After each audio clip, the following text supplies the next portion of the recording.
Hello. Hello. What's happening? We're It's back. us. It's us. We made it all the way back from fucking nothing. We just made it back. You were in Vegas. I was here, It's waiting true. for you. I was gone. I was in Vegas. I was in Vagoose. I was in the Goose. Vagoose. Oh, but yes, we are back. We missed. What did we miss? 2 weeks or no? Just one. No, Right? we missed one, and then we didn't do Patreon yesterday. We'll do that Monday. Yeah, we owe you guys one. But we'll get you. Don't worry. Don't worry. You'll be had. Yeah, don't worry. We always have you, because we are starting a cult that's Grand Up Jake. Oh, absolutely. We are back. We're here with a brand new, well, for us, a brand new series. I'm not, a brand new would imply like it's happening This in didn't real happen. time. Yeah, it didn't happen yesterday. But it is a new thing for us, so that's interesting. And Yeah, never done this before. we're bringing it to you guys live the week before Halloween. Well, like the full week before. Is what's scarier than injustice based on police incompetence? Essentially. What's scarier than that, huh? Not many a thing. I mean, at least in the reality we live in, not many a thing can top that. You're right. But- You're absolutely right.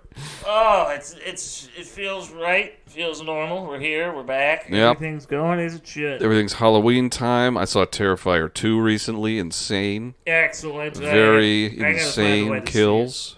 it. I don't condone pirating, but I'm gonna find a way to pirate. I'd say it's not good enough for you to go see in theaters unless you really want to see the most insane kills on the big screen. Because the plot is dog shit. I don't, it's cool. It's got, that stuff has an appeal to me, but I don't want to pay money for that. No. I did, and dude, that was the worst. It was the worst theater experience I've ever had. Really? It was just awful. It was fucking. It's a 2.5-hour movie. It was 10 o'clock at night. I went to see it. There was like 30 fucking 15-year-olds in the back just screaming the entire time. Good lord. Just talking, making sex noises, because that's funny when you're young. That is, for some reason, that is funny when you're young, and I don't get it. And then just oh, why did he do that? Just at full speaking volume. Because he's a fucking evil clown. It's like in a his name is fictional movie. Art. He does some crazy shit. Have you seen the first one? Anyway, yeah, so I saw that. We're going to watch the new Halloween after this. It's Halloween spooky season. It's time. Officially. It's time, man. And I guess this isn't a Halloween episode, but it's got the mood. Yeah, I mean, everything we talk about, aside from, Atlantis or something, is pretty spooky. Yeah, it's got the right tone.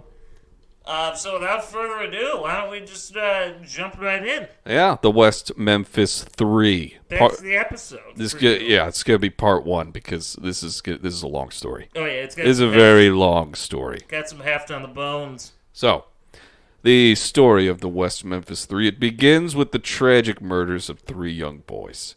And it leads to the false accusation of 3 slightly older young boys. God, all right. These boys are just so unlucky. All these boys here. This is a boy's story.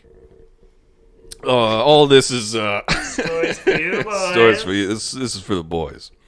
This is all due to a combination of police incompetence, media sensationalism, and the U.S. being in the midst of the good old satanic panic there. What more do you expect? And for those who don't know what the satanic panic is, I feel like most of our listeners lived through it. But if you're one of those weird outlier young people who you're not weird, you're amazing for listening.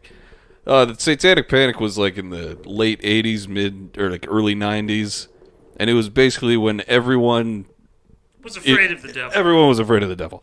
It both in just the general population and, frighteningly enough, the police forces. Yeah. Anything that wasn't solved immediately, regarding murder, everyone's like, I think it might. And it might just be a Satanist. It was much more extreme than now. That's still a thing, but it wasn't just crazy out there people that were like, it's the devil. No, it was a lot of regular people too who were like, that was the fucking devil. Yep. Devil incarnate. He's everywhere. That's what people thought back then. But, so yeah, this takes place around that time, near the tail end of it, actually. But before getting into the details of how fucked up the case itself was following the murders, let's talk about the murders themselves. All right, let's do that. Let's do it. May 5th, 1993. All right, just after sundown. 3, great time of the day. It's a great time. That's my favorite time. I hate the light. Yeah, the dusk is the best. Yeah, you can start a bonfire. It creeps into the night. The fire is like the dusk, and it just keeps going. You don't feel bad for going to sleep. Yeah, you know? You don't have any responsibilities unless you're like a night nurse or something. Yeah, no, you don't want to be that. You don't want to. But thank you for those who are. So May 5th, 1993, just after sundown, 3 8-year-old boys named Christopher Byers, Stevie Branch, and Michael Moore, funnily enough. Hey-o. Michael Moore. No, he's a victim. He was killed. They have not returned home. You know, they haven't returned to their homes. It's after sundown. They're 8 years old. That's not good. You know, that's not usually a good sign. No, it's not. Unless they just won the lottery. That would be amazing, but that would be moot. They wouldn't allow that to happen. They're like, you're fucking 8 years old. Oh, that's a valid point. You know? That's a valid point. It's like that episode of Full House where Michelle spins the fucking machine when they're in Vegas, and it like pays out a jackpot, and they're just like, it was definitely me, said Joey. You don't remember that episode? Are you kidding me? Not a Full House fan. Never really got into it. That's insane to me. Not a Full House guy. Well, anyway, these kids, they're not at home. They're not at home, and it's past sundown. So at 8 p.m., Christopher's father, John Byers, he calls the police and he files a missing persons report, like you do. He told the responding officer that the last time he saw Christopher was around 5:30 p.m. that same day. And Christopher was out doing yard work, you know, in the yard. Yeah, it's typically where you do that. That's where it happens. Not all the time, but a good portion of the time is you're doing it in the yard. All the magic happens there. About an hour and a half later, around 9:30 p.m., Michael's mother, Donna, calls the police to file a missing persons report. The same officer that responded to the Byers, the Byers call, then went to the Moore's residence, which was actually just across the street. Like, they were neighbors, basically, these two. Donna claims that the last time she saw her son was just before sundown, and Michael was riding bikes with Christopher and Stevie. Christopher and Stevie. So finally, about a half hour later, Stevie's mother, Pamela, she calls the police and files a missing persons report. This time it was a different officer who came, to respond to it. He came to the Branch residence. Pamela stated that her son briefly returned home from school, only to shortly thereafter leave to play with his friends. Okay. And he had not been seen since. That's horrible. So these 3 8-year-old boys are just gone. And honestly, good riddance. What time you return home as an 8-year-old? Like probably like 2:30, something like that. Like PM, you mean? Yeah. If it's the summer and I'm out and about. Well, it's the end of like school. It's May. Okay, yeah. So like they're about to get out of school. They're getting excited about like not going to school anymore. But he got home from school and then he briefly was there and then he left for the rest of the day. And his mom was the one who called at 10. Yeah, so that's it's like, too late. I haven't seen my son in fucking 8 hours. That's too much. It's like, wow. Too much. It's immediately blaming the victim's family. But no. So that just seems strange to me. But so let's pause here to talk a little bit about the setting. West of Memphis, Arkansas. Set me up, baby. All right. It's right at the crosshairs of two enormous and major highways. Interstate 40, which runs east to west and spans from North Carolina all the way to California. All right. And I-55, which runs north to south, spanning all the way from Chicago to New Orleans. Ooh. So it's huge when it comes to just traveling in general. What's up, Mitch? Hey, Mitch is here. I'm surprised Navi didn't scream at you. He was messing. He just needed to be quelled. He tamed the beast. Anyway, so yeah, two crazy major fucking highways intersect here, right by West Memphis. That being said, West Memphis is it's a place that sees a lot of traffic, a lot of people from all over the country on a daily basis. Okay. It's a city mainly made up of gas stations, truck stops, hotels, motels, restaurants, all that aside from residential areas. That made for no parks or playgrounds or anything for kids to play in. So that's not very nice. That sucks for them. But, yeah, so in 1993, however, there was a small patch of woods near the highway that was known by the parents as Robin Hood Hills. Okay. But it was just known by the children as Robin Hood. They just didn't want to say the hills. I guess that just takes it out of it. It's slang, they're like, I would never say that. It takes the spark out of it for them. I'm going to Robin Hood. It's a new generation. Everyone, have you heard what they're saying these days? All the different words and lingos. Making things up for the sake of I don't know what being anything cool. means. We just discussed what cap meant. It means a lie. Yeah, and I'm not even 100% sure we got that right. It's no cap, yeah. But, it took us a while to figure out what the fuck that one was. No fucking idea. But no caps. There's no caps about it, all right? It's like a cap gun. 1993, it was just a small patch of woods near the highway. Robin Hood Hills, so said the parents. Robin Hood, so said the kids. This tiny section of woods was the only place that in town where the kids could run and explore and like build forts and just play. Okay. Just be kids. Regardless, it was still woods. And parents all around West Memphis were stern in telling their children never to go in there at night. Never. Well, I mean, after all, it was like a patch of woods just off of the most major highway intersection in the country, and it bordered an enormous truck stop.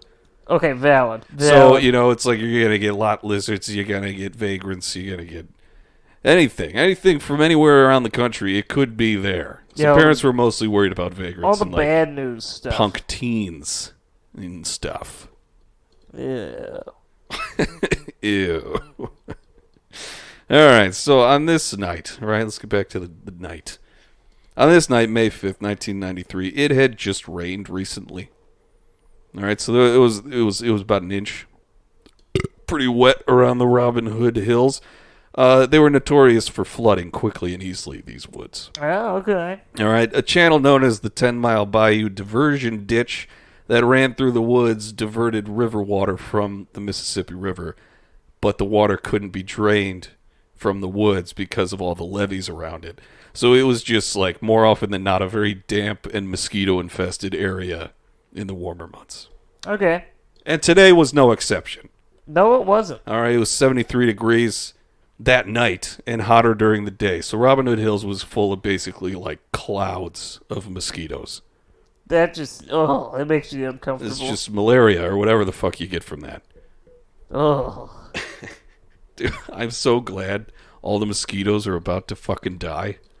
Well, if they're not dead it's going to be amazing. If they're not dead already, I don't know what the fuck they're living I don't know, man. It's going to be hot this weekend. But anyway, so after the 3 missing persons reports were filed that night, May 5th, 1993, the officer who responded to the Byers and Moore families knew that, Robin Hood Hills was her best bet as far as where to start looking.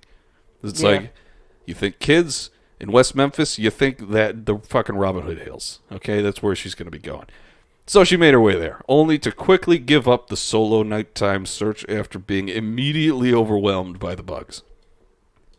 Which is kind of understandable, but also it's like, come on. Yeah, I mean, it is, but at the same time, what are you thinking? It's like, why wouldn't you even call somebody? You're going out there solo? And the other officer, the second officer that responded to the Branch family, he had the same idea, and he just went in solo. Good God. He was looking around he claims, for like a half hour. Yeah, with like a flashlight. 35 seconds. I just couldn't find them out everywhere. You know how it is when you're doing like solo work, and you're just like 5 minutes in, you're like, I was there for like an hour.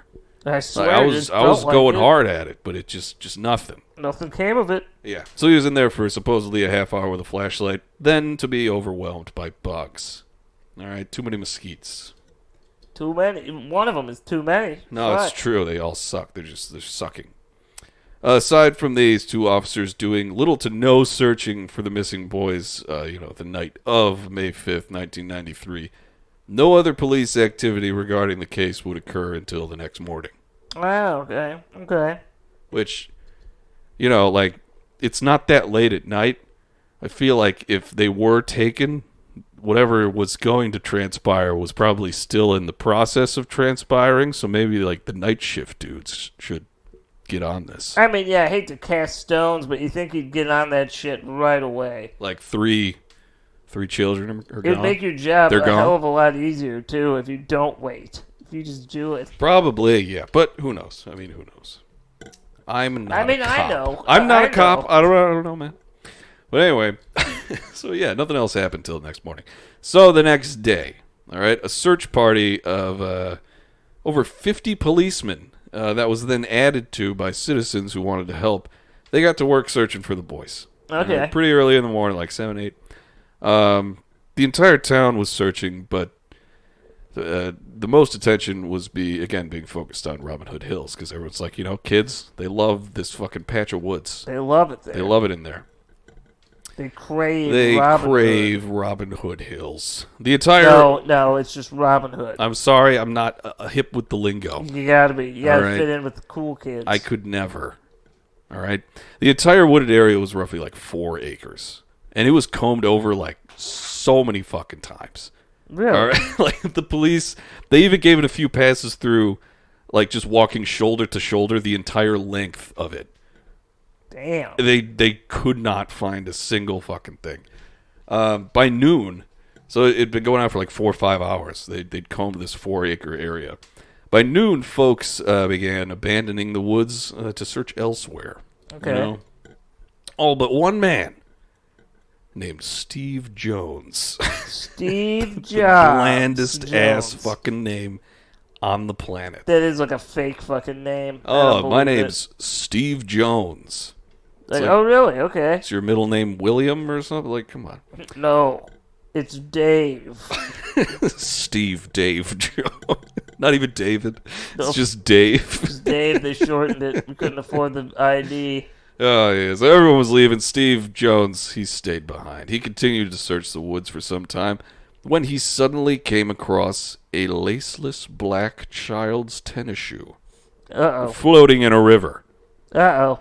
Floating in the river. He radioed his findings, and within 15 minutes, police were all over the freaking scene, dude. They were all right, over. they were everywhere, swarming like the mesquites. Mm. So, at 1:45, after seeing that this shoe had just suddenly appeared, because, again, they, combed this area for hours. They found absolutely nothing. And suddenly this fucking shoe's here? No way. Yeah, no way. After previous searches, it was suspected that it had dislodged from the bed of the riverbank. Oh, yeah, sure. Yeah. So maybe, who knows? Just floated on up there. And Sergeant Mike Allen, dressed in just his normal clothes, he entered the water. He was like, I gotta find these kids. He's like, I'm going in, boys. Yeah. So he just had dress pants, dress shoes, just a white shirt and tie, and he was just wading around in this very, very muddy water. The mud at the bottom of the river was about a foot deep, and it suctioned the shoes with each step, Oh, yeah, one of those, just real murky, poopy. It's just gross poop water. Oh, God, like step in it. Fucking Lord. Oh, dude, Navi's been going crazy with his fucking gas today. Yeah, he farted in your bedroom and I smelled it in the fucking living room. Oh, yeah, man. As it happened. He's been gassy as hell. I don't know what it is. It's like an anomaly. He's just excited or something. I don't know. It exists and then it's just suddenly everywhere immediately. Every time he's happy, he's got to fart. He's got to do it. Oh, God.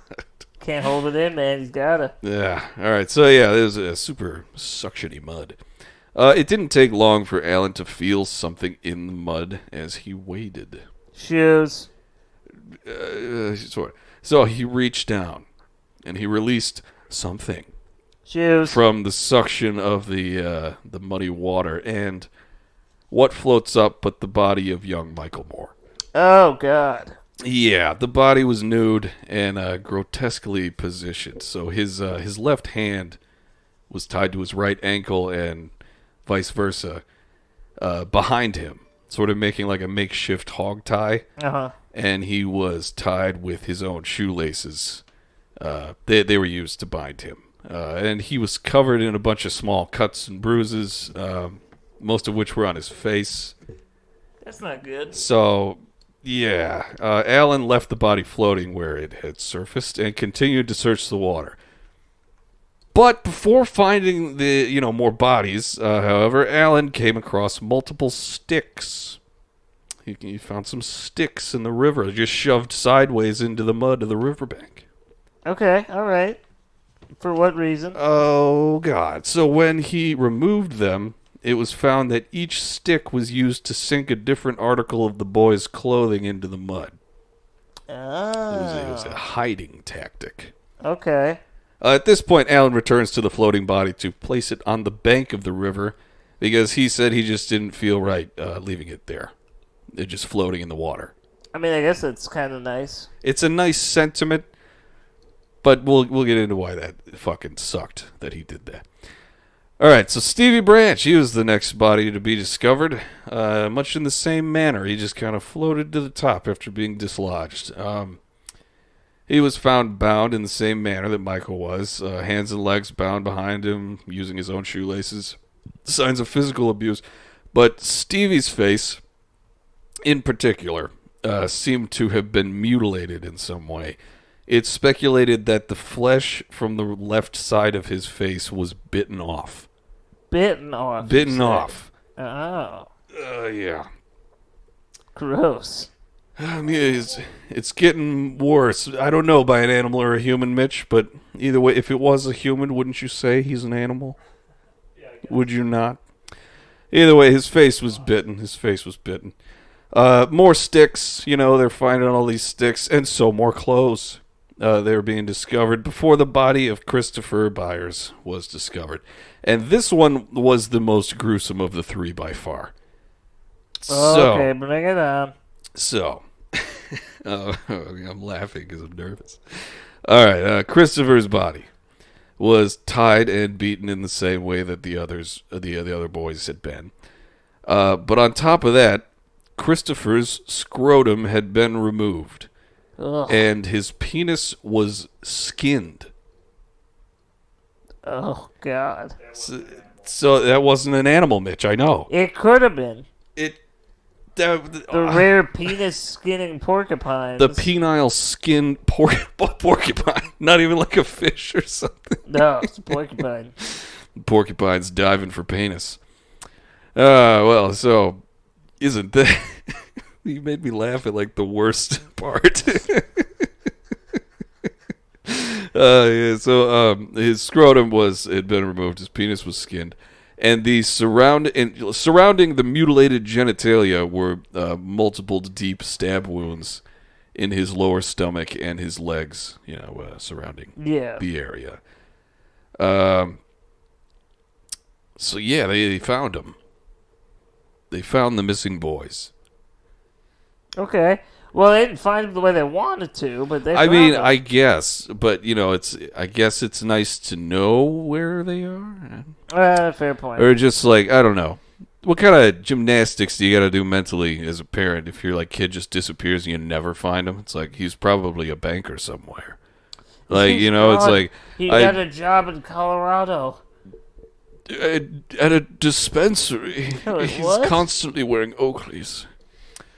He's that guy? Yeah, he's the Oakley's guy in the Colorado dispensary. Could be worse, I guess, but you don't want not to be that much guy. worse. This is probably the worst thing. Oh, okay, fair point. This You're is right. worse. You're right. So, understandably, the town is in shambles.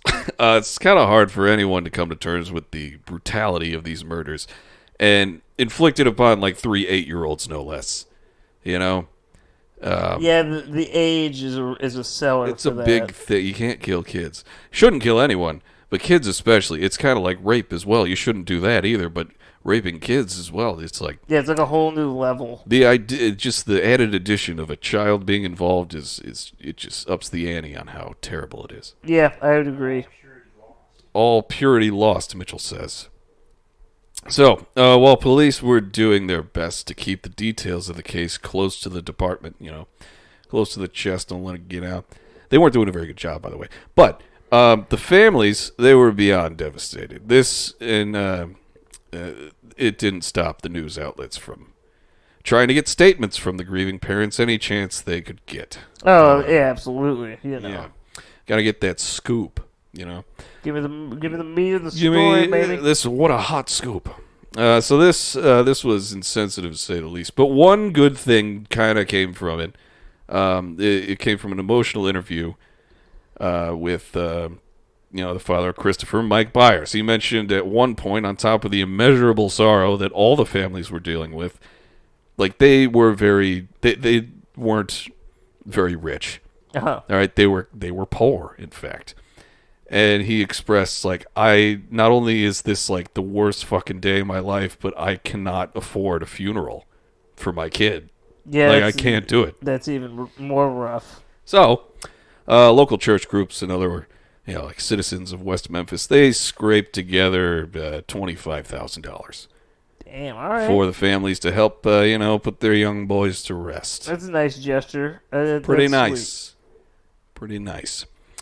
Meanwhile, the police had little to nothing to go off of when it came to solving this case. And their incompetence regarding the handlings of the bodies' discoveries, it didn't do them any favors either. Because once Sergeant Allen placed the body of Michael Moore onto the riverbank, that became what he did with the other two bodies once they were discovered afterward, Yeah. And it took 2 hours before any of the many, many officers at the scene even thought to call the coroner. Oh, God. Wouldn't that be like the first call you make? Like, I have a dead body, get the coroner down here. I mean, yeah, you think like right now. But no, and there were so many cops there. But all right. And by the time he did get there, the coroner, that is, to pronounce the boys dead and haul them away to be scrutinized, fly larvae had already been laid. And the bodies were exposed to the elements. They were baking in the Arkansas heat of, like, a coming summer. Yeah, just musty. Just on the ground of the woods. Just in the dirt and leaves right by a river. So, it's not a burger I would eat either, Mitch. So what the fuck was that? It's not a burger I'd eat? It's not a burger I'd eat. He's right, though. Bacon out in the sun, bro. So this proved to greatly confuse the time of death and many other things, but the coroner's office wasn't, top shelf either. We'll get into all that in the next episode. But, all right, so after Police Chief Gary Gitchell. Gary Gitchell. It's like someone named Mary Mitchell, Mitch. He's like, who? He's like, ooh, okay, man. Oh, yes. So after Police Chief Gary Gitchell made a statement, being broadcast, saying that they were either dealing with someone the children knew, a stranger, or it was possible, like, gang cult activity. And he said that last thing almost in passing, but still he said it, which was like, what was that? That's like the dumbest thing you could say. He's like, these 8-year-olds are in a gang. It's either somebody they know or it's a stranger. So you're telling me it could be anybody? Yes, that's what police say when they have nothing. You have no leads. They have that's your lead. Nothing. Is nothing. Yeah. Okay, good to know. Yeah. Well, all right. So, they don't know when they died. Gitchell's out here, seeing all this stuff. It gave that being said, like the gang and cult activity thing being said in the midst of this satanic panic. Media and the general public are convinced that they have a satanic murder case on their hands just immediately. Oh yeah, it sells. It's like he said it. He said it right about it. It's selling, baby. It's the hot ticket. Flying off the shelves. All right. So, let's rewind a little bit and take a step back from the insanely sad story I just told you that we laughed through to talk about Jason Baldwin, Jesse Miskelly, and Damian Eccles. All right? Yeah. These boys, they were between like 17 and 18 years old at the time. They were tried and convicted of the murders of Byers, Moore, and Branch, because that's not giving anything away. No. Like, it's pretty well known that that's what happened. And it was under the false accusation that they murdered them during a satanic ritual. Normal. Yeah, that totally. Before we get there, I'm just going to do like a little bit of characterization of these three. All right. All right. And I know we're not too far into the episode, but that's all I have for this one. No, it's but we could just keep this going. episode really is more of a first off, two-parted thing here. We're coming back, so we gotta ease into it ourselves, and we can't overload you on this very intricate story. I'm in the midst of reading the book on this. You guys got to understand that this story is. I mean, to give it real justice, it's going to take about 3-4 hours. Right? Right? There's a lot of court things. And so today's the base period for you. All right, you're baseline. Baseline. Sorry, you're going to know the people. You're going to know the players. You're going to know the sitch. Everything is going to be just lined up for you. Let's get to know these stacked up, colorful little characters here. All right. So we'll start with Jesse Miskelly. This guy. Oh, how unfortunate it probably is to be this guy. Probably. Even if he didn't get convicted of murder. Jesse, he came from a poor, unpleasant, abusive home life and was known to be the sort of a simpleton around town. Okay. He had the mental capacity of like a third grader. Oh. And he was 17. That's kind of cute-ish. No. In a weird way. It's adorable. Don't think so. All right, maybe you're right. He didn't do himself any favors either by having a 2-year gas huffing addiction. Yeah, that'll seal the deal for you. I think that's mostly why I didn't think it was cute. He was just like, just huffing gas. He was also known to fight pretty often, but given that he was 5'1", weighed under 100 pounds, and grew up being abused and in a very poor neighborhood, it seemed pretty believable and probably necessary a lot of the time. Yeah, maybe. To fight, he's fighting for his life. It's also important to note that he didn't even know Damien Eccles or Jason Baldwin as a friend or an acquaintance. Like, he knew who they were. Yeah. But they never talked or associated or anything. In fact, he would go on to state later that the other two, they scared the fuck out of him. He was like, I'm not going near those guys. I'm under 100 pounds. Come on. All right. Yeah, so that's Jesse Miskelly. He also had a tattoo that just said bitch on his chest. Nice. It was probably just not what he wanted at the time. He probably lost a bet or someone tricked him or something. He probably thought that was cool. I don't know, man. You know what? I don't know the mental state of someone huffing gas. Well, I can honestly say I don't know. So maybe that was like the coolest thing in his gas huffed mind. Yeah, it probably was. You know what I mean? All right, next up is Jason Baldwin. He did well in school. All right, so he's a little smartass in a good way, a little smarty pants.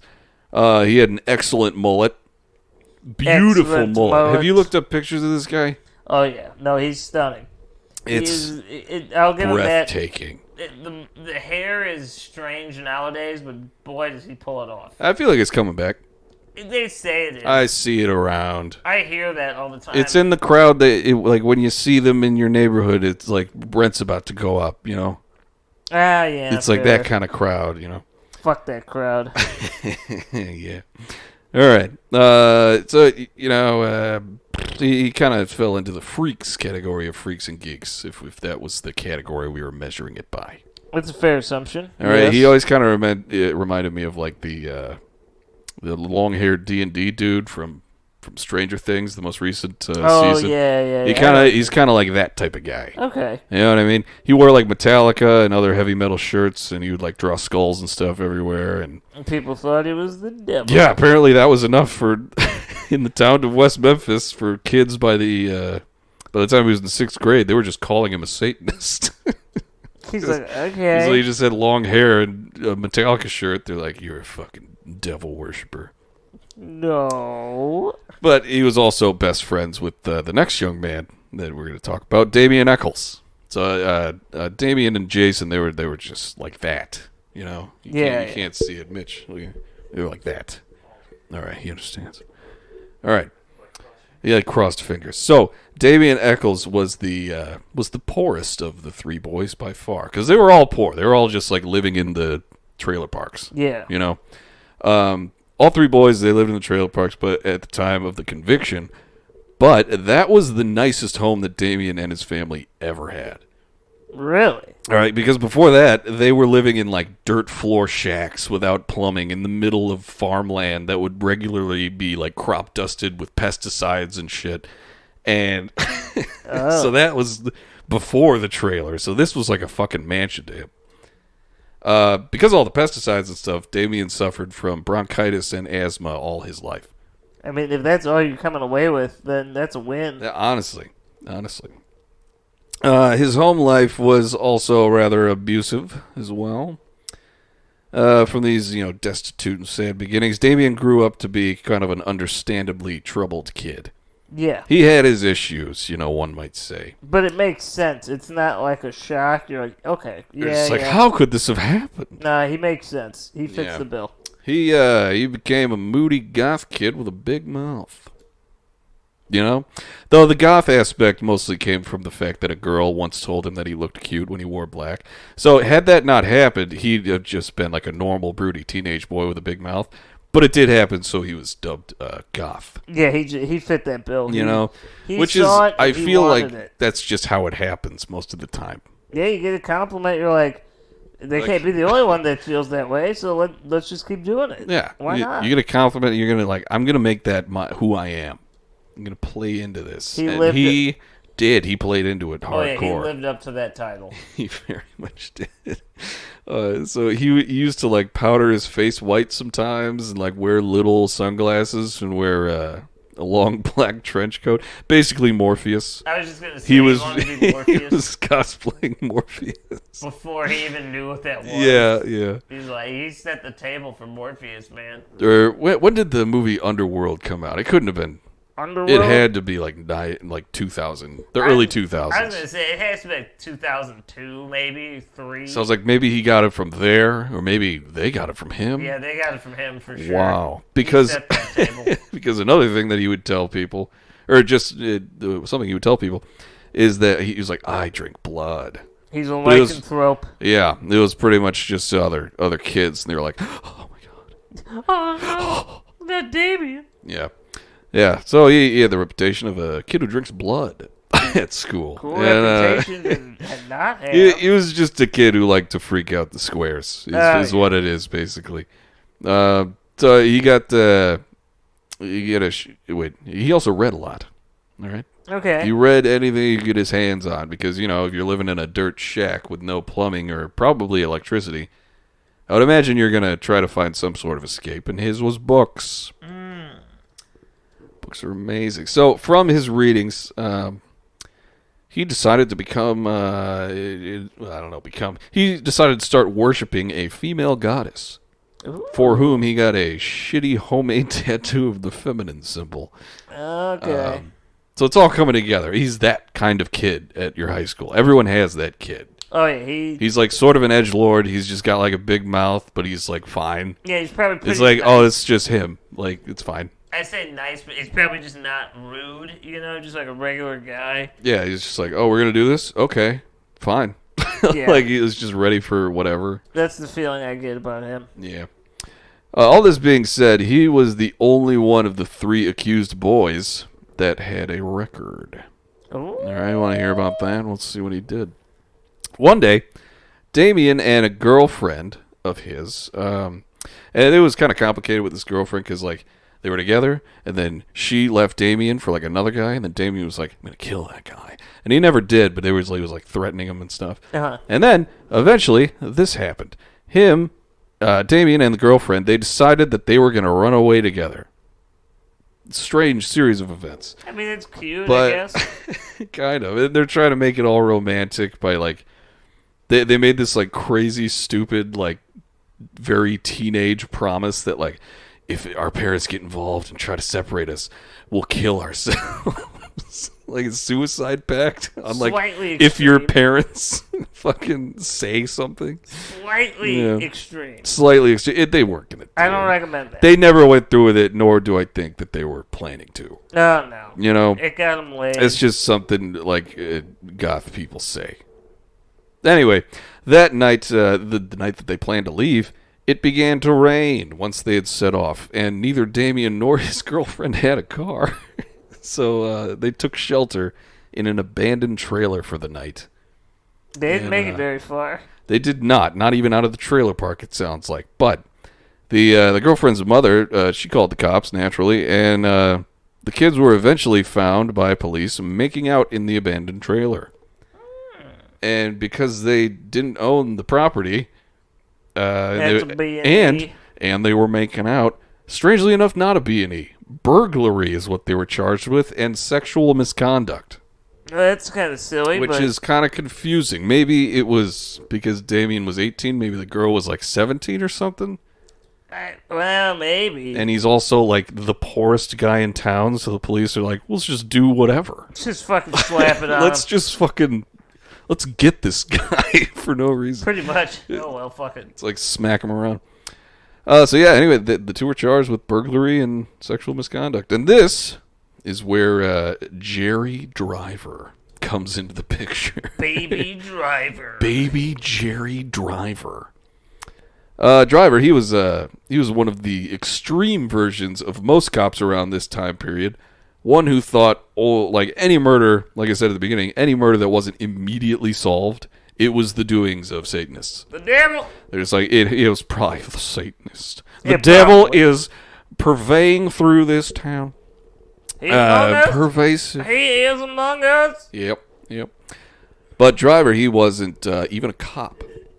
He wasn't a cop. He was a former airline pilot that quit his job in his 50s because of the devil. Because of the devil, kind of, yeah. To become a county juvenile officer, like I said, in his mid 50s, and he was just convinced that Satanists were fucking everywhere, specifically in West Memphis, Arkansas. Damn, good for He's this like, guy. They're everywhere, and I'm going to do something about it, rather than flying across the fucking planet every day as a job.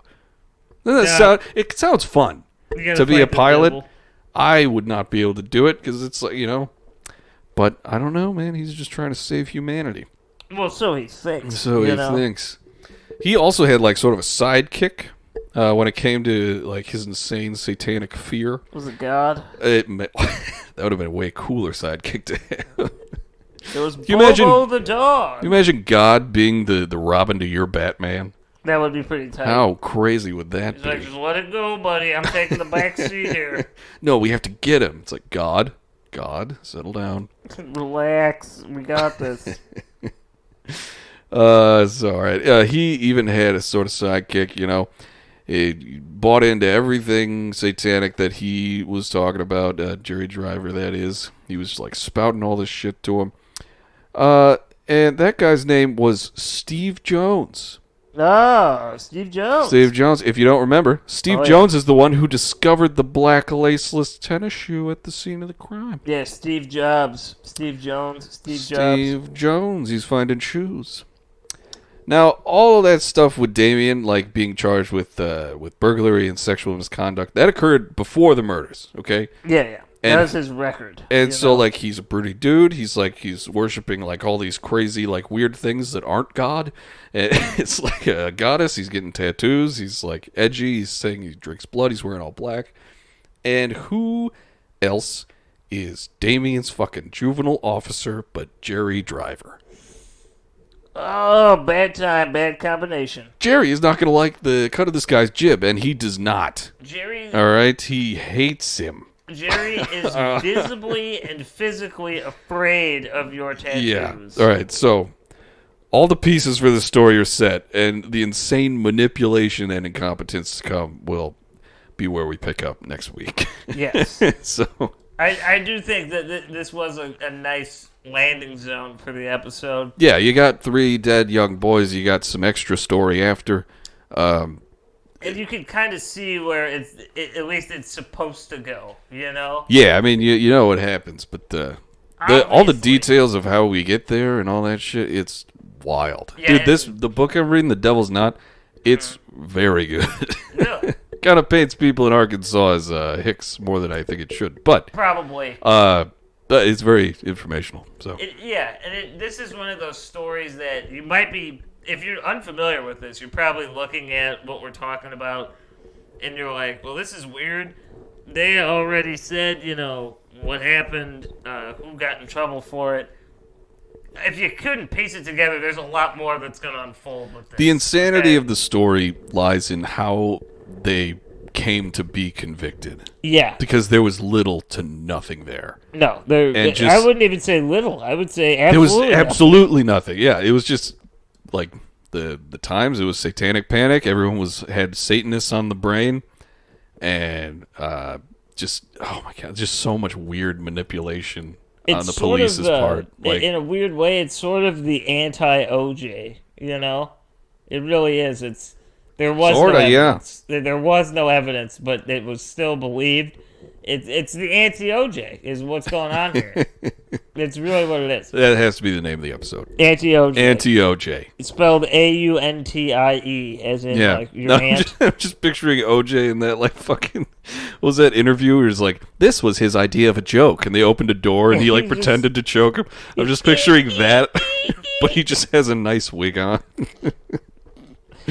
But no, we will be back next week with part 2, and we're really gonna get into kind of what's going on around these kids and the town, and it's gonna get weird.